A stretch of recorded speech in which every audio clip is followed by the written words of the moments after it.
Hello, everyone. Hello. Welcome to Cannupa and Friends. I'm so glad that you could be with us today. We also have people who are joining us through Zoom, and we're really excited about this exhibition. Last night's opening was such a memorable and moving event, and we hope that you will join us for all of the events that are going to be in conjunction with the show. I should say that immediately after this talk at 1 o'clock, we'll start a sewing circle out on the quad in the beautiful September sunshine with Marie and her wonderful assistant, studio director, Madeline, who's here. Come help Marie make the next wonderful piece by sewing words that she'll tell you about in this conversation. It's going to be a beautiful afternoon. There is another sewing circle. Well, there is another talk on Sunday at noon, also in this room, where Marie will talk about her recent body of work inspired by Joy Harjo's poem cycle, An American Sunrise. But today we are thrilled to have with us not only artist Marie Watt and Cannupa Hanska Luger, but the curators of this exhibition, John Lukavic, who's joining us from Denver, who put this exhibition together, and Megan O'Neill, who is faculty curator here at the Carlos Museum and assistant professor in the art history department. And she brought this beautiful exhibition to Atlanta and has made it such a beautiful thing in the Carlos. So thank you to all of you. And I'm just going to be quiet so that you can talk to them.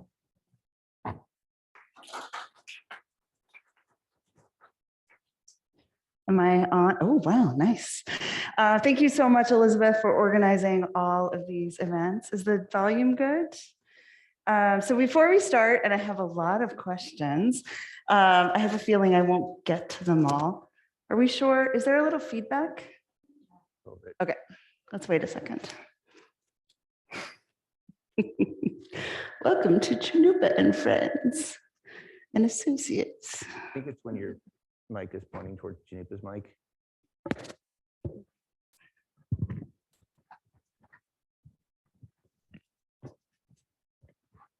Does that help? Yeah. Does that help? Oh, see, this is why we bring you here.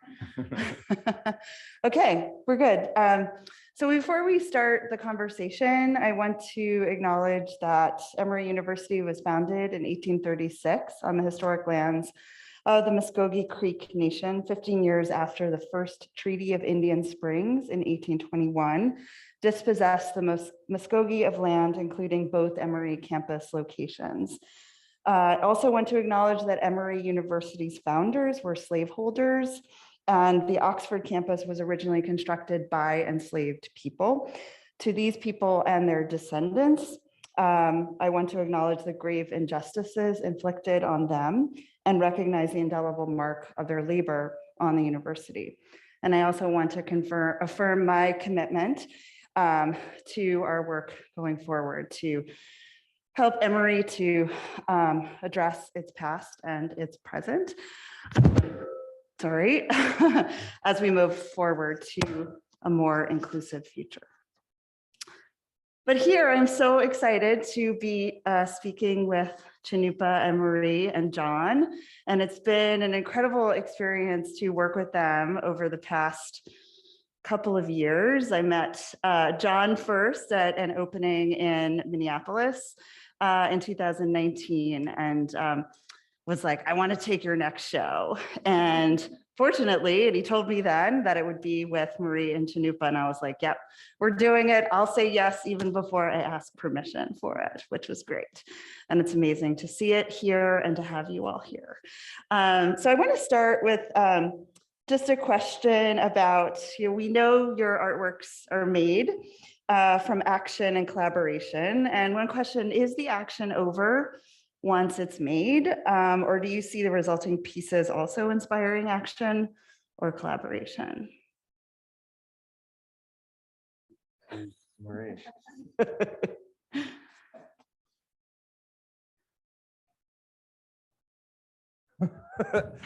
I know. Is Can you it- hear me? Is the mic on? Is my phone? I think so. No, No. No? I feel like we're on Zoom. Are you muted or not? I'm not muted. so You're on, maybe- it's green. Maybe it just needs to be closer to my There you go. face. I'll respond like so. I believe in the action of making the work. I believe in the art being a part of that process. But I'm also, on a personal level, I work in an industry that has that art become I guess like an object that continues a story and a narrative. So the byproduct of that art making process becomes this object that has a lot more legs than my call to action may have, because it's travels and exists in different communities and reaches people in different ways. And as an object, you experience it different than you do as a creator. So the story of it existing and the narrative of how it was constructed does inspire people, from my experience, to look forward to a future project in which they also can experience that collaborative aspect. And hopefully the, idea of the work inspires people to affect change in their communities as well. So it has a life outside of me, as an object. I would say one aspect of my work is the open to the community sewing circles.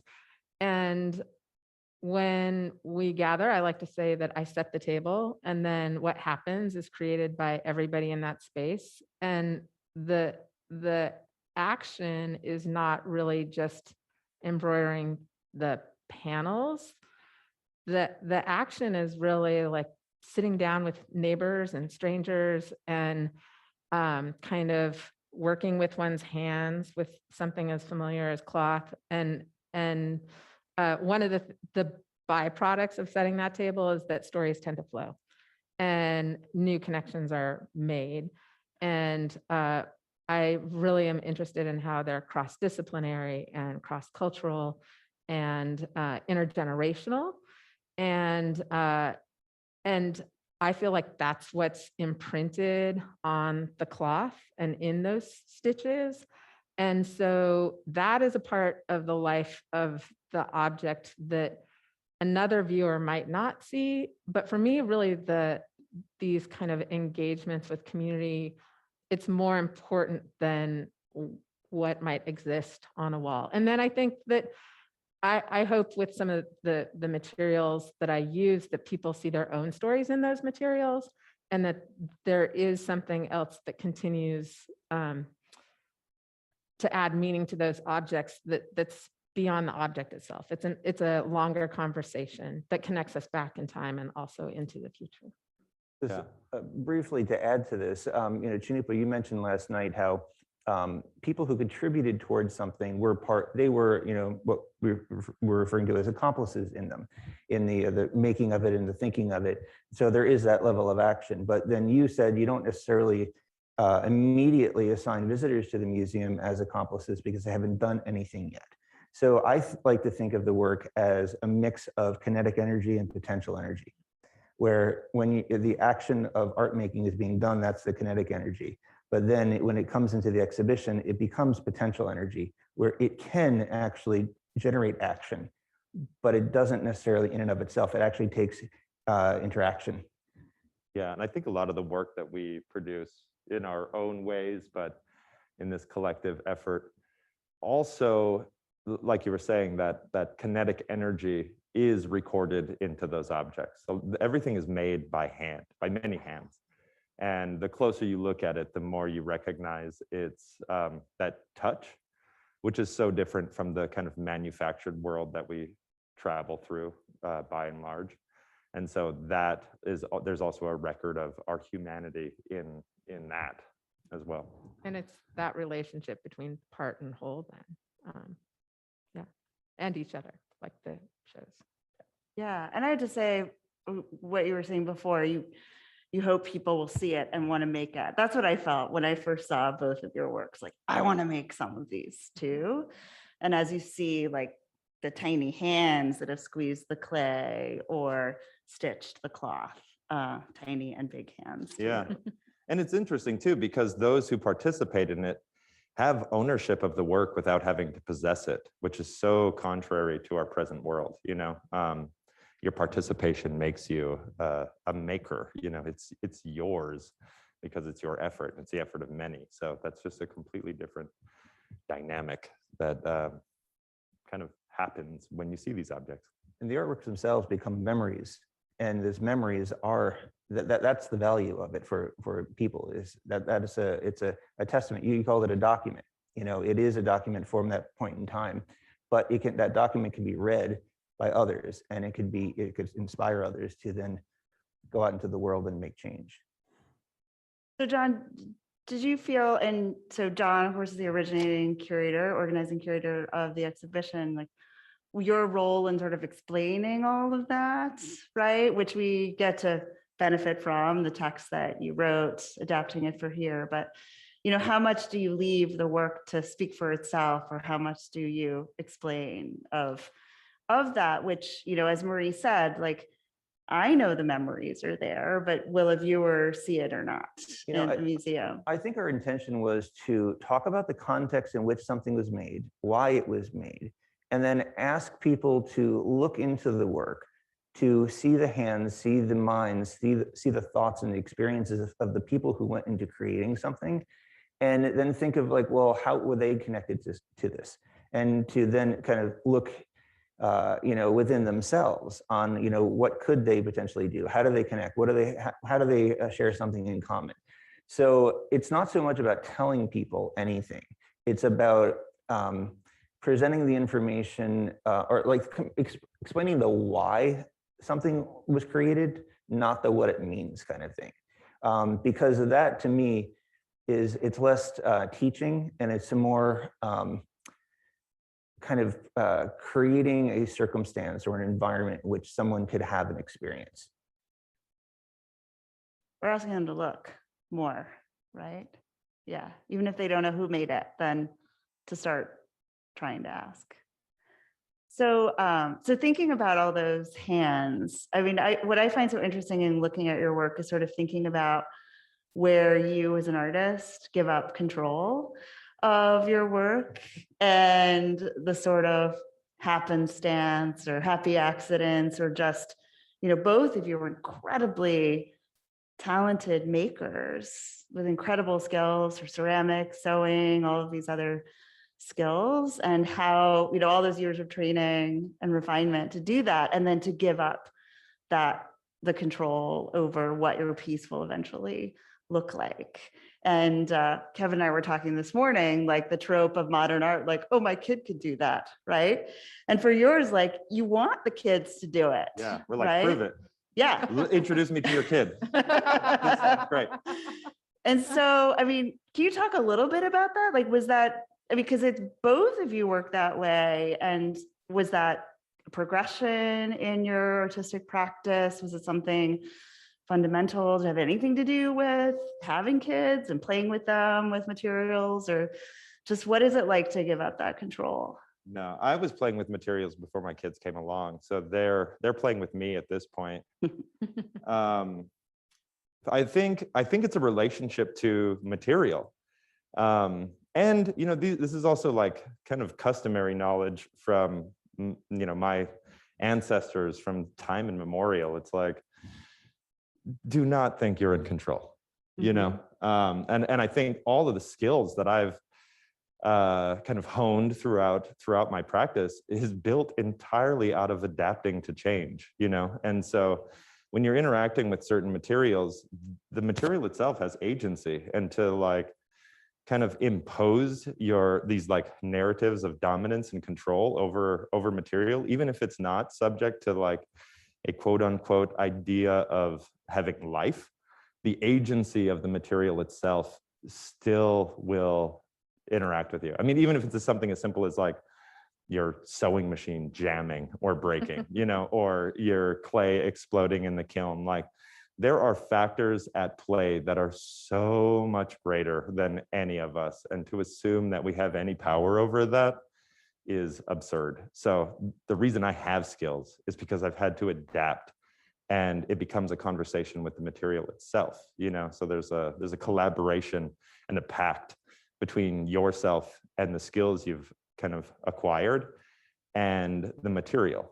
And I guess that's kind of what I've been most interested about, this idea of like art as a verb, once again, said many times, is that it is an action, and it's in flux.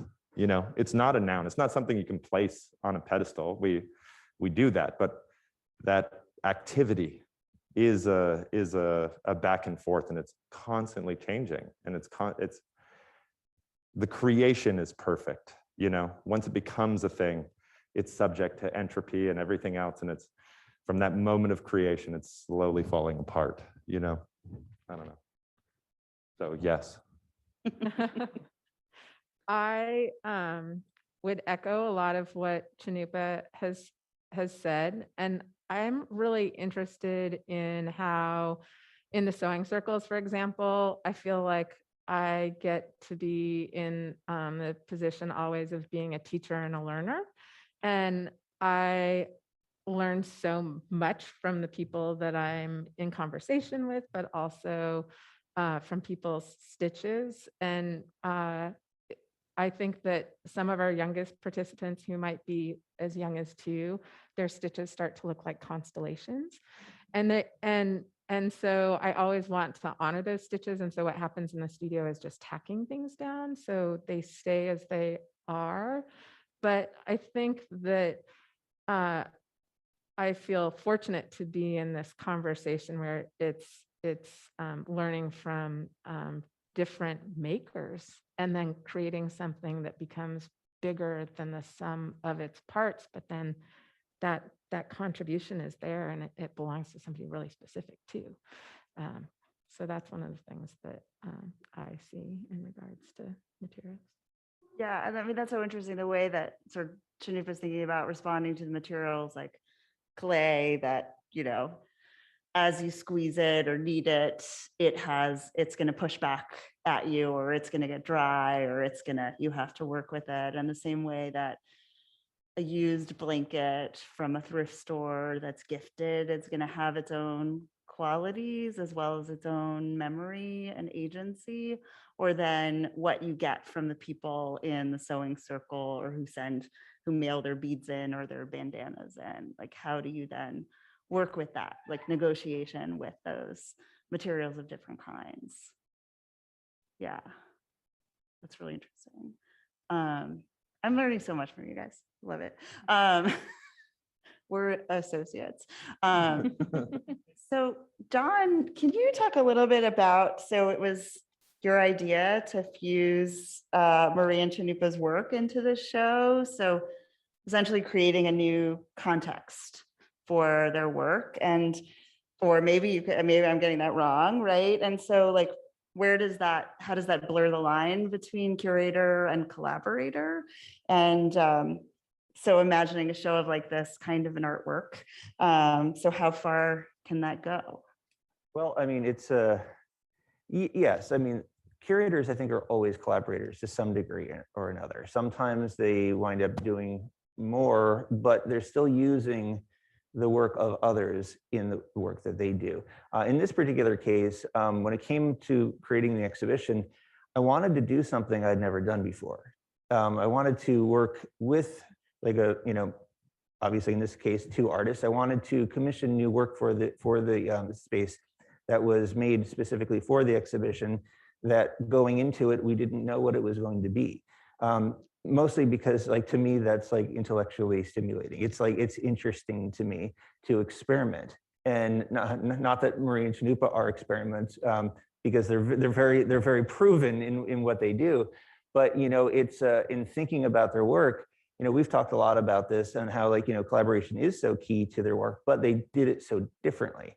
And I wanted to explore that, like, what can collaboration look like in its variety of facets. We didn't know how well it was going to work coming together for the 2 artists to work together, and it may not have. We had actually talked at one point about Cannupa making new work for the show and Marie making new work for the show, and that there may not be something where they came together. It ultimately worked out, I think, for the best.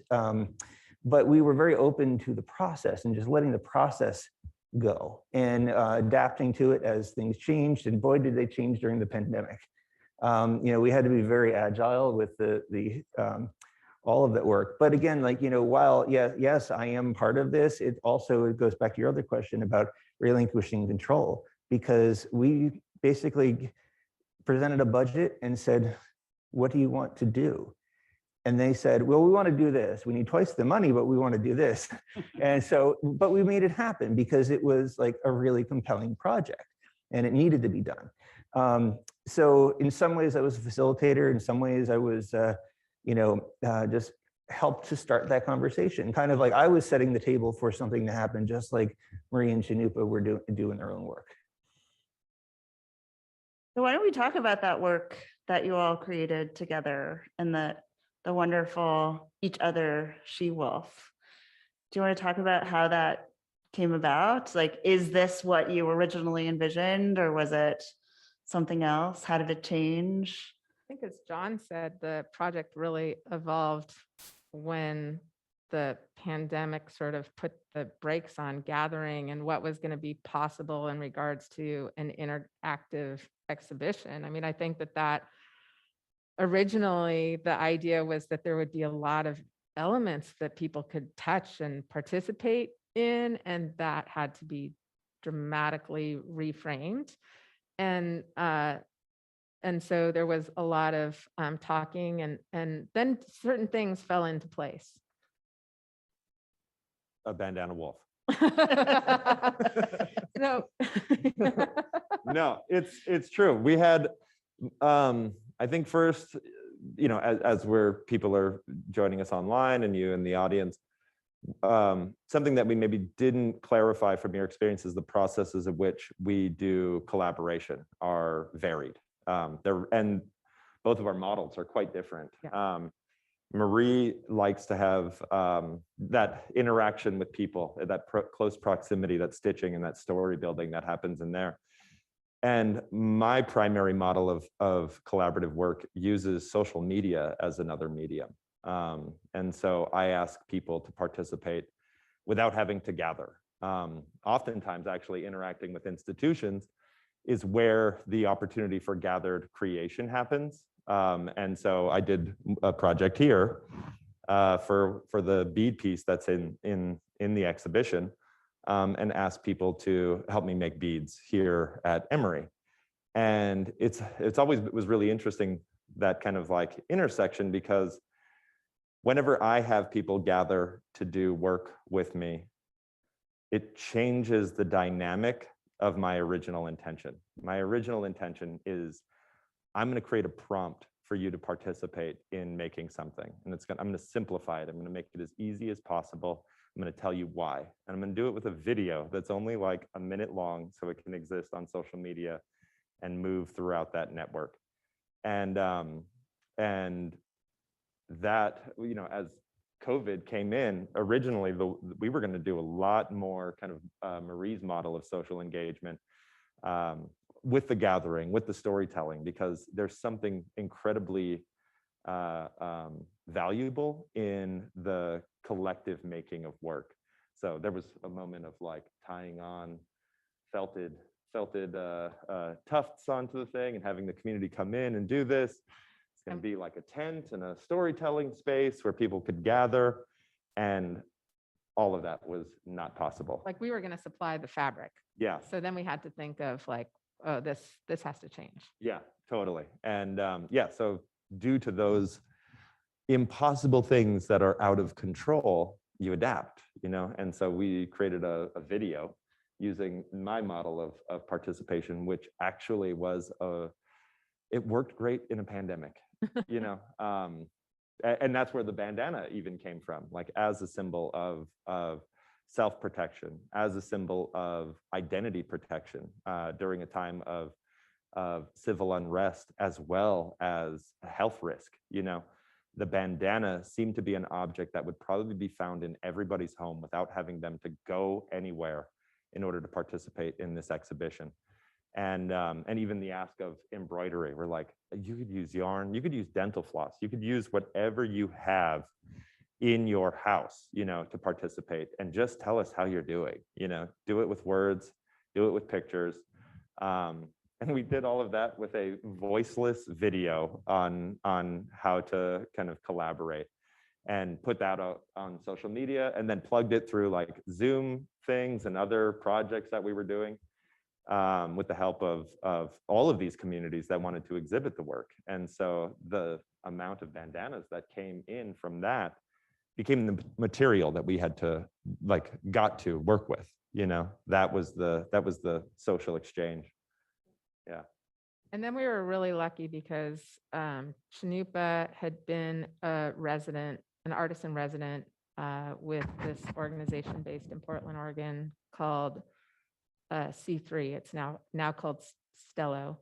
And he invited me into his residency project. And then Stello invited us and our families to a camp called Camp Colton, where for 2 weeks in the summer and 2 weeks in the winter, we were able to gather in a pod after proper protocols and make work, make this work.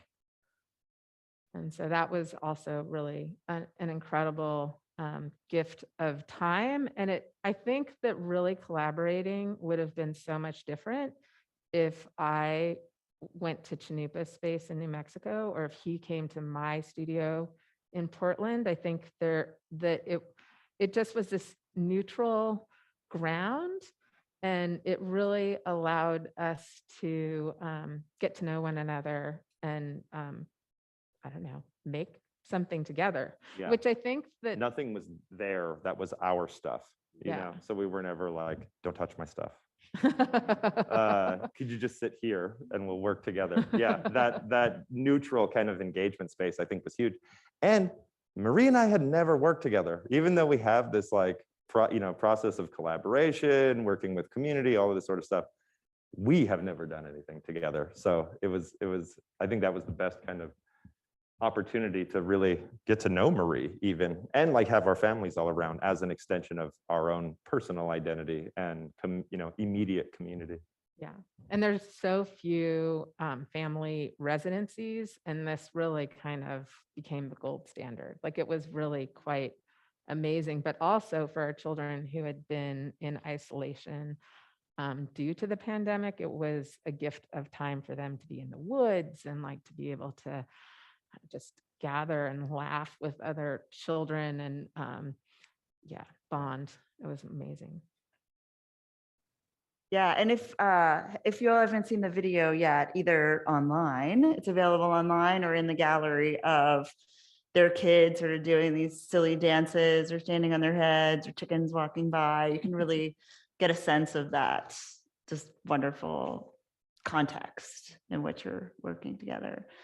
And it's also interesting because you couldn't if you sort of think about the sewing circles in person, there's a limited maybe number of people who can participate. But once you were doing sewing circles online, how many people here participated? And a few other people here participated in sewing circles online, maybe people on Zoom. Yeah, I mean, you were able to bring us in too. And I'm sure lots of people at Denver got to participate, that the pandemic allowed that expanding of your, that's where I met you guys first, was in one of the sewing circles. You came to a breakout room and I was like, hey, you guys are coming to Emory. And that was really cool to then, because we were also in isolation as well. Yeah. And we had no idea what a Zoom sewing circle was. That wasn't a thing. So you're just kind of adapting to new technology and all of these interesting possibilities that develop out of that sort of restraint, It's like improv. It's a yes. Also, you had first one, you had 2 cameras, I think, didn't you? You have one right on your face and then one directly pointed down so people could see what you were doing. Yeah. And I was, out of each of us, I have never embroidered before any of this. So I was like, this will be a good example of an uneducated, untested skill, you know. I just encourage anyone to try, because if you were able to do it, anyone could. That's right. As we all say, we keep quoting Marie that the beginner's stitch is expressive. Oh, yeah. So, Right. okay, All- my stitch matters. People who don't have sewing experience are really some of my favorite participants because their stitches are expressive, and I'm drawn to that. So I want to ask a few questions about place. And so sort of thinking about how place matters, and particularly just because both of your work is also asking, or yourself, you all are looking at the environment, natural world relationality, kinship, interconnectedness, animals, plants, people. And then just thinking about the exhibition moving to different places or making your work in different places. And I'm interested to hear a little bit about just being in Atlanta. Have you had any thoughts about place and your work in this place at all? If that's not too vague of a question. It's too specific. You're going to have to explain spring break now. I was fortunate enough to visit Atlanta a few times, working on a couple of different projects leading up to this. I visited Emory before even. And yeah, I always think about space and place and your relationship to it. And, you know, who here belongs to this place? You know, not who does this place belong to, but who here belongs to this place? How do we shift that kind of understanding and narrative? And how do we accept the protocols of an environment? You know, as a species, we are incredibly adaptable. Like, that's kind of what we sacrificed our fangs and claws for, is intelligence and adaptability. And yet somehow we decided to make the environment adapt to us. Seems confusing, seems a little bit backwards. I think we could do better at that. But there is a place right outside of the museum that I absolutely love, which is the spring that runs right in front of it. And we were talking about it just last night. Different ideas around, like, what did you say? The existence of it is through benign neglect. You know, this small spring that runs through. It's not important enough to necessarily pave over entirely.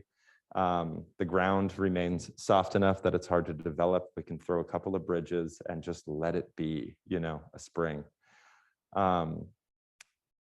There's so much to learn from that bit of water that runs out there for everybody.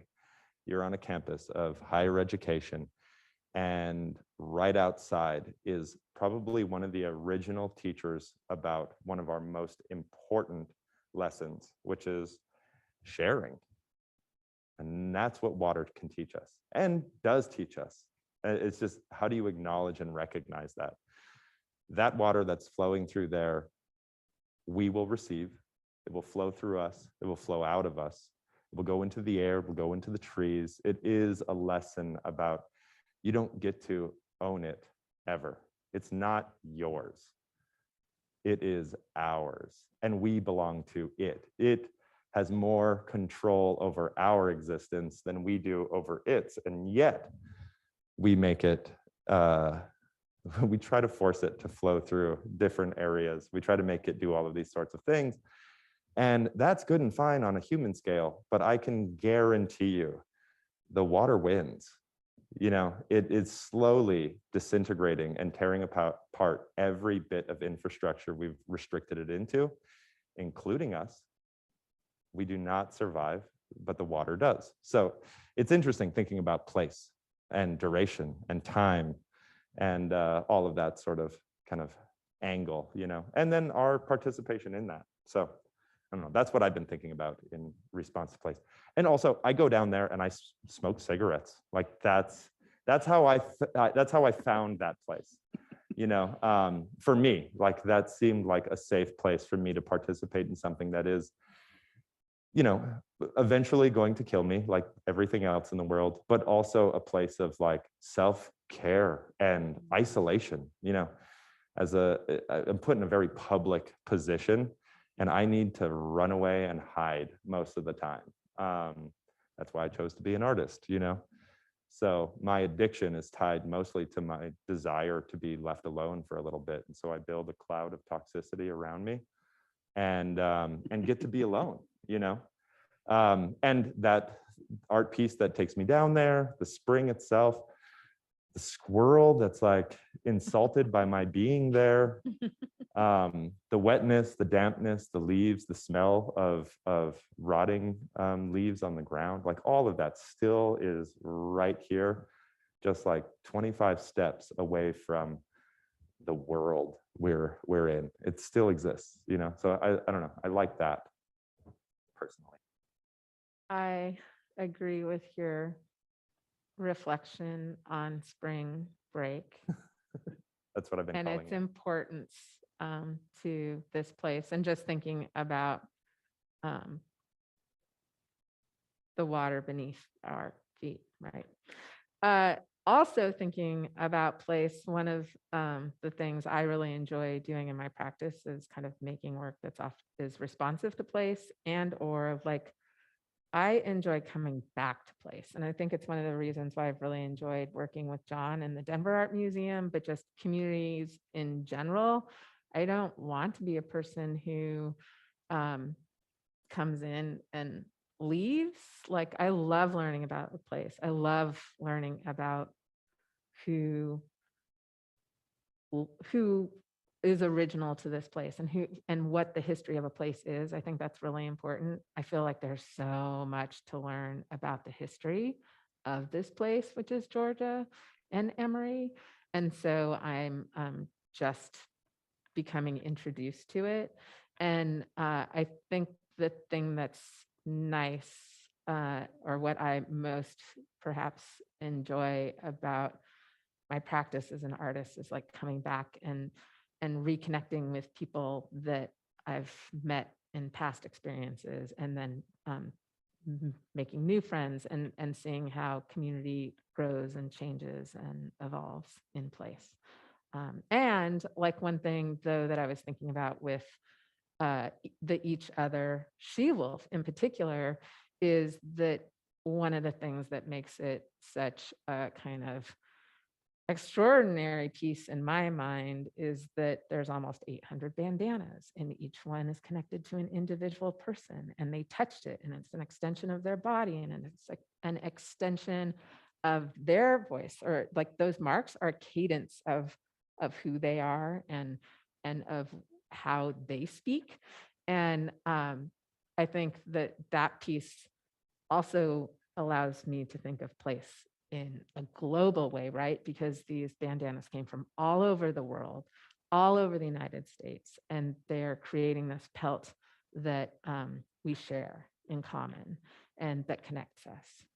So that's also another way I think of place. Yeah, and the place that they were made was a place that was, for our own health, a shelter in place, you know, like, how do you create something that looks like a ship in a bottle here? You know, this giant wolf is made out of, you know, hundreds of tiny places where people had to become incredibly intimate with, you know, again, through the pandemic, where a lot of people didn't have the opportunity to go outside, to go anywhere. There were months where we didn't know what was going to happen, you know, and under all of that duress and unknowing, people embroidered on bandanas and sent them to us. You know, we created an activity for people to like do something, you know, in that isolation, which I think is kind of an incredible feat when I think about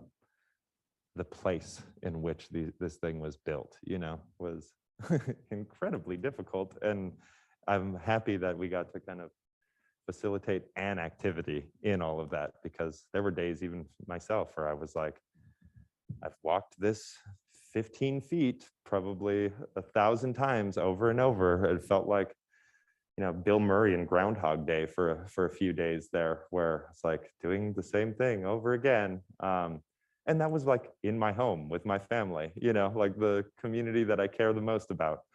but that repetition, having an activity is huge. In terms of land, the fact that this exhibition came here to Emory is pretty significant. My travels follow where Native art happens, where there are centers of Indigenous arts, where artists are working, and I'm very aware of where I'm not going. And my work has never brought me to the Atlanta area, which to me is telling. Now, of course, there's going to be things going on that I'm just not aware of. I get that point, but there are centers where Indigenous arts are celebrated, where Indigenous artists are celebrated. But up until a couple of years ago, I had never been to Los Angeles for work. And ironically, what actually brought me there for the first time was that damn Jimmy Durham exhibition at the Hammer Museum, who is not Indigenous, but people refer to as a pretendian, who claimed Indigenous ancestry at one point in time. But yeah, there's a lot of places around the country that I think about as like, I don't go there. And why don't I go there? And it's largely because Indigenous arts is not given a place. And so I'm thrilled to be able to come to this place, so that way I can check it off the list in some ways. But I mean, like, and even just last night, having like Reverend Chacon, like, when he's speaking and, hearing the Muskogee language spoken here, it's also not lost on me that he had to fly to get here. The fact that he had to come in from Oklahoma, where just a week or two ago, he was celebrating the opening of the First Americans Museum in Oklahoma City, which he and his community participated like deeply in. But, because that's also home to them now. But the fact that, in Denver, we have kind of the same issue. There's an enormous Indigenous community in Denver. There's over 40,000 Native people who live there. But the people of that place, specifically the nations of the Cheyenne, the Ute, and the Arapaho, are not physically represented there, with any kind of land base or whatnot. Cheyenne and Arapaho are in Oklahoma, the Northern Cheyenne in Wyoming, or in Montana, the Northern Arapaho in Wyoming. The Ute nations in far southwestern Colorado or in Utah, they're not there. So we think about this a lot, about like, whose land are we on? Who shares this land? And then also, can you even privilege one way of being over another when you have competing, it's not even competing, it's just shared connections to a place. But so I think about where I go and what's brought me there and what challenges there are to true inclusion and representation of Indigenous people in those places, because it all relates to histories. Yeah, and history confuses it, right? Like, even when we do land acknowledgements in museums and things like that, you're acknowledging the people who settled the land previous to you, which gives you kind of an agency in, we are also settlers. We come from a long line of settlers. Even the Indigenous people settled here, And I'm waiting for a good and proper acknowledgement of the land itself in these land acknowledgements. That's how we start all of our prayers. We do land acknowledgement is not a new concept, but we're literally acknowledging the land and the forces and the more than human species that belong to this place. That creek I talked about was also a path and a walkway for time immemorial. People build villages around places that they can get water easily, that's clean and pure. And I know Emory is looking through their anthropological record to find out where these sites were. And I'm just like, don't look where they were, show us where they are today. Show us how this place still, the people belong to it. The people belong to this land. Don't dig up their ancestors. Don't dig up their old villages. Carve space here now to accept that relationship and that deep time belonging to some place. Because I think that's something that's, as Americans, we're all displaced, come from other places, and we long to belong to the land in some sort of way. In a lot of ways, That's where the native art market came from. Let me buy something for people who have a deep time relationship to place so that it can sit in my curio cabinet. And when my friends come over, I can pull it out and tell them a story, an anecdote of my relationship to this place, you know, because I bought this thing. So that sense of belonging gets perverted and becomes a desire for belongings. And that's where we're at right now. So let's consider not how this place belongs to us and who it belonged to before then, but how we can belong to the land itself again. And that there are incredible protocols and narratives, and that language that was spoken yesterday in this room is a part of that connection, is a part of the opportunity. It's an invitation to belong to place, as long as you accept the protocols and the things that are necessary to have that sense of belonging. It's not about stewardship. It's about living here in a sense, you know, some sort of harmonic way. You know, you don't have to pave it. Can you adapt to it? Then you can belong. Well, and the thing with that spring is it starts under residence halls. And so like they built buildings on top of them, which I don't understand. I guess, oh, it's a convenient water location, right? But the water still continues, right? You can't stop it. So thinking a little bit more about place, Marie, when I was excited to send in a blanket, even though I didn't have an heirloom with me. You know, I've moved so many times, and so I had a blanket from Target that my wonderful brother and sister-in-law had given to me.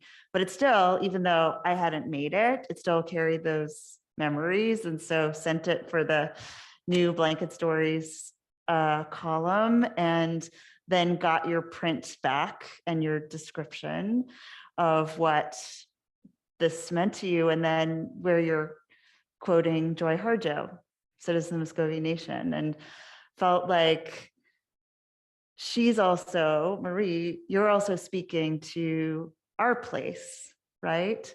Now, of course, Joy Harjo is an incredibly important poet, and were you thinking about Atlanta and Muskogee land, or is it just Joy Harjo because she is such an important intellectual and inspiration?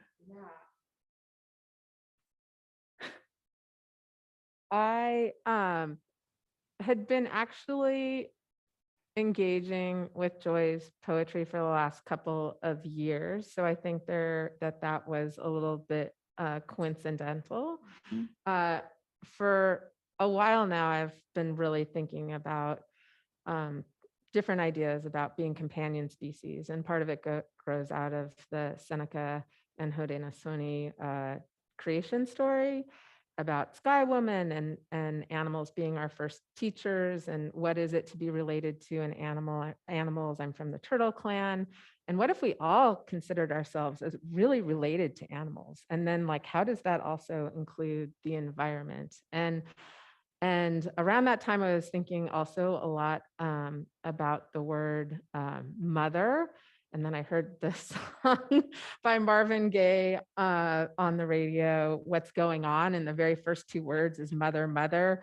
And it became very clear to me that there's this indigenous knowledge about our relatedness that's not just specific to my community, but to many Native tribes, which is that it's not about blood, just about blood relationships. It's also about how we're all connected and how we're connected to the animals and the ecosystem and the water that Cannupa has been talking about. And so I think that at some point I started thinking about how there's Marvin Gaye knowledge and indigenous knowledge about our relatedness. And then Joy Harjo just was automatically like kind of melded into that for me as well. And so that is sort of, I don't know, I'd almost like describe it as a snowball of like things that are starting to connect in my head that just sort of make some kind of empirical sense to me. And but it is really lovely to think about Joy's connection to this place and this space. And it would be, and I hope that Emory is able to bring Joy here, or even let's just say I would love to like talk with Joy here sometime in the future. That could be an amazing experience. One of the things that we're going to be working on in today's sewing circle, and there's a public one also on Sunday, is panels that have language that's really thinking about Joy Harjo's poem called Sing Everything. And in that, one of the first lines I'll paraphrase, which is, there used to be a time when we sang a song for everything. And she goes into harvesting and breaking up and love songs and planting and sunrises. And so I started thinking about Haudenosaunee songs and meditations that are sung and offered each morning. And then it made me think, oh my goodness, what do we need to sing songs for today? Like, what do we need to sing songs for in this moment? And so that's like where some of the text comes in the panels that we'll be stitching. Yeah, it's serendipitous. And I actually think that sometimes when things like this happen, there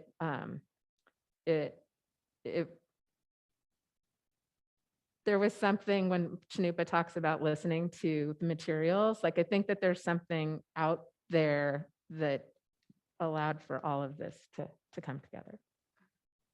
Yeah, taking a lighthearted take on this about there being a song for everything. Yeah. There's a joke in Oklahoma. How many ponkas does it take to screw in a light bulb?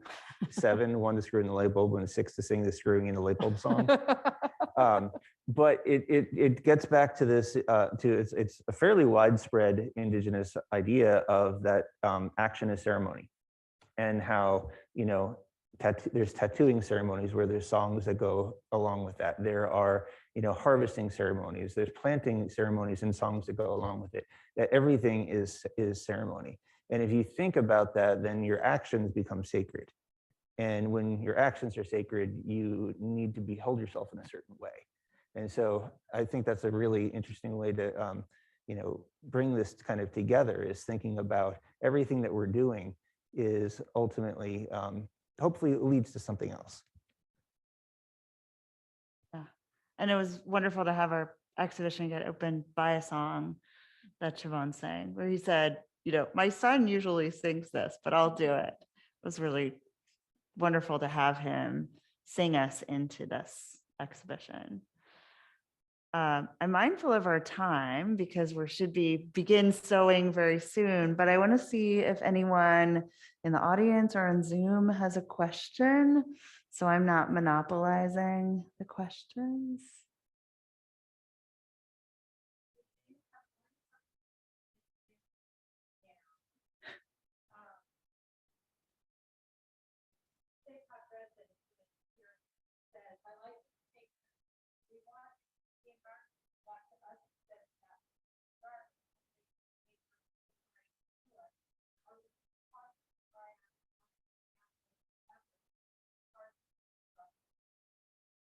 I have to repeat the question so people online can hear it.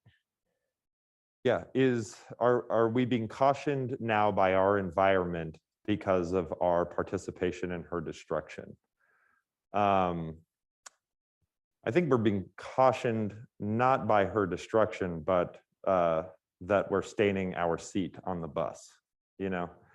I think there is a threat that the environment is collapsing and that we're doing that. But we need to acknowledge our relationship and environment and really come to some unified idea of terms. Our planet could be an entire ball of flame. That's fine for the planet. It's hard for everything else on the thin surface of it. So what's our relationship to that? How are we threatening that thin film on the surface of this planet that contains our water and our air? You know, how are we threatening that? I think anything could be considered a sign, you know. COVID could be considered a sign. Fire as a weather phenomenon could be considered a sign. But I think we really need to acknowledge what's at stake and what's being threatened. We are borrowing this place from future generations. I think if we acknowledged and recognized that it's not about saving the earth and saving all of that, but really considering that this is all just a gift, and we're using up currency that is not ours. You know, that's our future generations. Can you please begin to act accordingly? Can we all consider how we use what we've considered normal is insane and toxic? Can we reconsider that and acknowledge that we're borrowing this place, and I'm wasting your children's resources and you're wasting mine? Can we figure out how to act accordingly?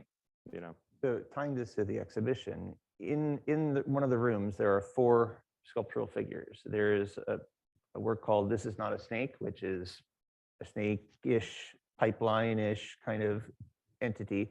There are kind of the protectors of the world, the one who checks and the one who balances. And then there is nature.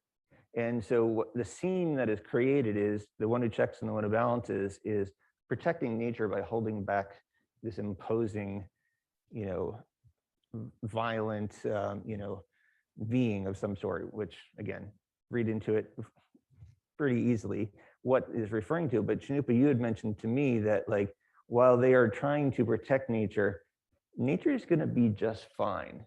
We're the ones who aren't going to be fine. You know, nature will persevere. We always hear about how cockroaches will be the last thing left on Earth, but the Earth will still be here. And, you know, but we have to recognize that, you know, we're harming ourselves more so than anything else. And that it's collective action that is the only thing that will ultimately save us. Yeah, those 2 figures are basically just positioning themselves. Nature, we want to help. You know, I know you can beat it yourself, but as you're, you know, facing off against this thing, know that we're also on your side. You know, we're with you. They are a gesture. They are an apology from the human-shaped things. You know, that the monster that they're holding back is also a monster they fed, and its existence is because they cultivated it. And so they are, you know, in that position of holding it back as an apology to life, you know. So, yeah.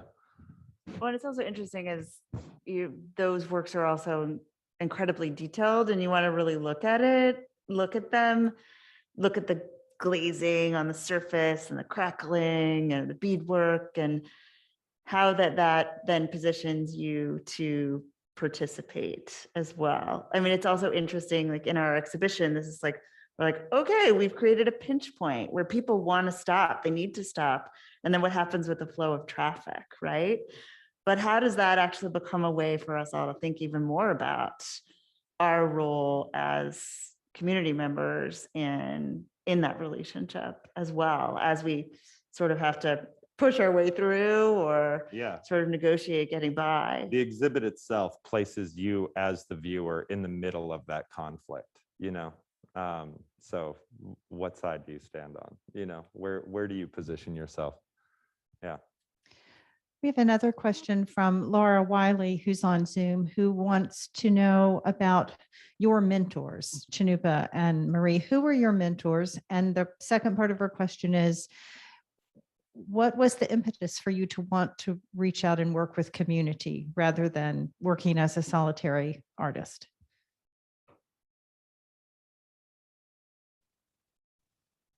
I would say, I mean, my mother on one hand was a mentor, She worked in Indian education for 27 years. And as a kid, I went to her cultural programs, and I just have to say that I was not interested as a teenager going to my mother's cultural programs.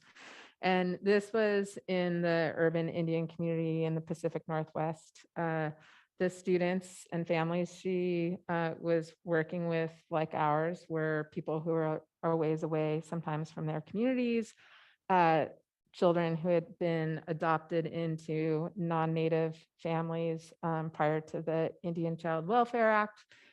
Native kids used to be actually intentionally adopted out of their communities, and then the laws changed at some point.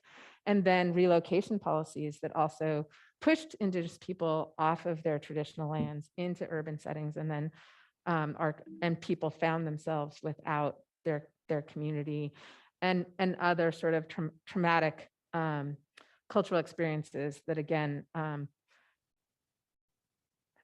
that placed Native people in these urban settings. And so one of the programs that my mom started in the 70s, when storytelling wasn't woke, was storytelling. Like, she started the storytelling program, and there was a talking stick, and it allowed people to work on their public speaking skills and talk about themselves and their name and where they came from. And we learned stories about the place that we were standing, but also learned our stories.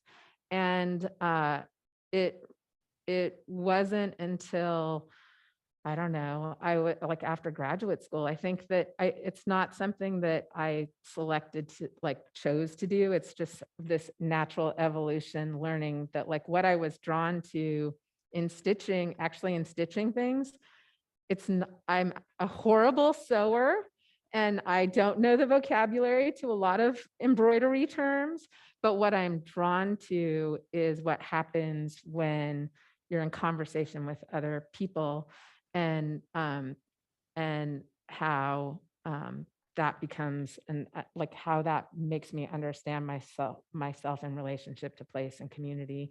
And for me, one of the things that I started to realize then very quickly is that they're multi-generational conversations, and it's cross-disciplinary conversations. And truthfully, I really think that, like, if we go back in all of our communities, way, way, way, way back in time, that's how we learned. And I feel like in some ways it's kind of trying to break down the walls of this kind of siloed Western institutional model, and having these kind of cross-generational conversations is like what's really become important to me. So that's one of my mentors. Yeah, I would echo that pretty much. Exactly. Her mom was your mentor? Yeah, my mom was my mentor. No, her for sure. mom. Oh, yes, her mom was also my Her mentor. mom is great. Because I think that goes back to like that, this customary idea. Also, like, everybody who participated in anything I ever made was a mentor of mine, Yeah. young or old. Yeah. And I think that's the intergenerational conversation that you're leading into. And like time, like I have ancestors who haven't been born yet, like consider that. And I have ancestors and heroes who are ghosts, and all of that has been inspiration. And in some way, like epigenetically, has informed the way that I make mark, the way that I engage, and the decision to do public participatory work. I have no idea what I'm doing here, and here I am. And how is that like not also an exchange of knowledge, and mentorship? So all of y'all are my mentors. My mom, I hold very high, she raised 5 kids on an art career as a single parent. And that's an inspiration, we were never, wealthy, but we always had food when we needed it, and we were always clothed and sheltered when we needed it. And so that definitely takes the veil off of this like mysterious art career, this like struggling romantic, like starving artist narrative, which is like BS and is literally killing people, you know, to romanticize this struggle, you know. The struggle is a mentor, you know. So yeah, I agree. I concur. Any questions from people in the room?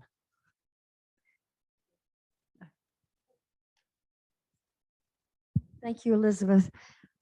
It's sort of a question, but not exactly.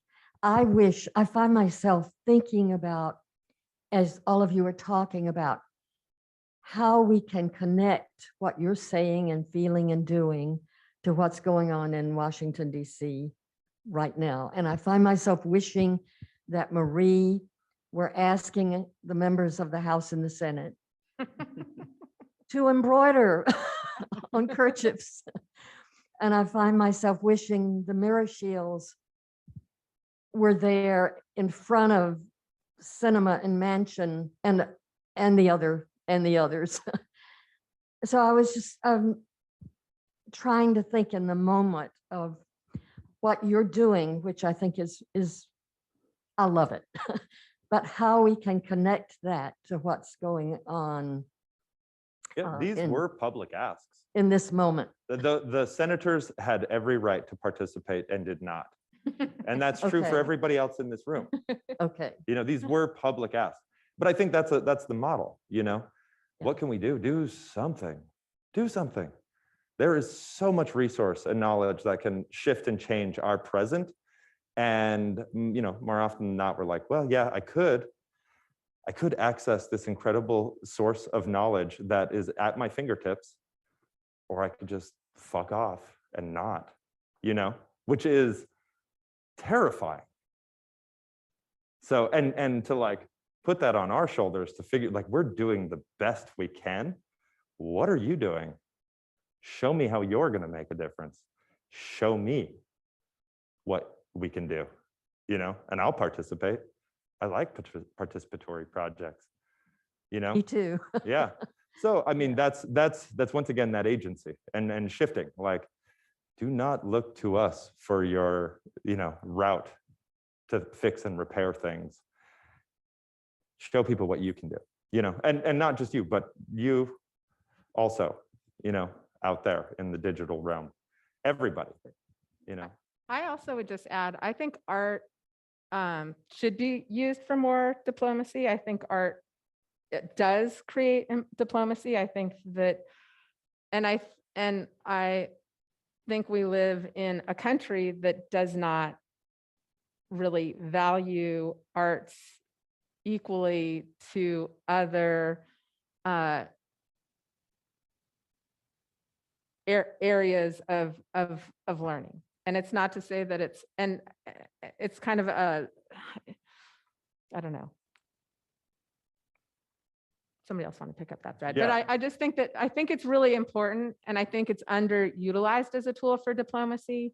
But I also think that it's partly what's modeled by people who are in Congress and in the House, and that the arts are really not invested in and held in equal esteem to other. Interestingly, areas of learning. art has been employed diplomatically, but usually to subvert and undermine other political regimes. Right. You know, in 1972, T.C. Cannon and Fritz Scholder had a traveling exhibition that traveled all over Europe and was supposed to go to many other venues.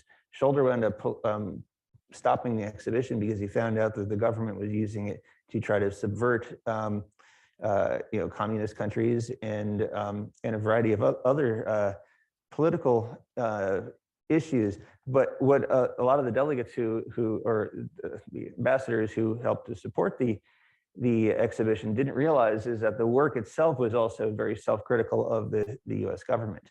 But the government was then playing off that, saying, well, we give our artists freedom to freely say whatever they want. So it can be used as a tool. It can also be used as a weapon. I just want to thank you very much, and to make sure you know I'm not asking you to do more. I love what you've done and what you're doing. I'm trying to think of ways. I was elected for a long time, so in my life, that's been important. And I think we're at such a moment, I'm trying to think of a way to bridge what you have done and are doing to what's going on there. I think anyone who comes to see the exhibition will, our hope is that doors will be opened. People we ask people to think about issues. And once those doors are open, you can either walk through them and do something about it, or you can choose willful ignorance and not. And that's ultimately what you have, either action or just not action intentionally. You So can take a self-portrait with your phone and post it. That's also you can do that on social media. The yeah. action of not action. Get a gold star, get a star for participating somehow. Well, it's actually, I mean, another here at Emory, a place where we have people in environmental sciences working on climate change, and where we're working on more visibility and more presence of Indigenous history and Indigenous people. There's so many ways actually to get involved on campus and beyond, to also about teaching, about mentoring, learning from each other. That, yeah, I mean, and that's what I'm hoping, that this is an exhibition that will create a larger dialogue on campus about a lot of your works bring up so many different topics, which is also one of the amazing aspects. It's not like one big idea of the exhibition. There's so many in it. Thank you all for doing this today. I think for those of us in the room, I hope that we can all go out and enjoy the beautiful September sunshine. And so for those of you on Zoom, I hope you'll come and see the exhibition. Most of all, I hope you'll join us again on Sunday at noon, either in person or on Zoom for Marie's Artist Talk. There is another public sewing circle on Sunday afternoon.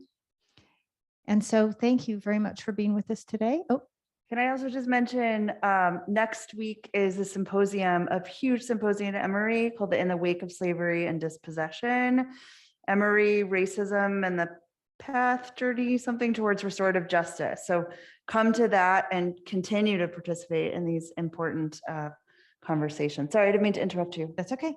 Not at all. Okay, thank you so much. Bye, everybody. Wow.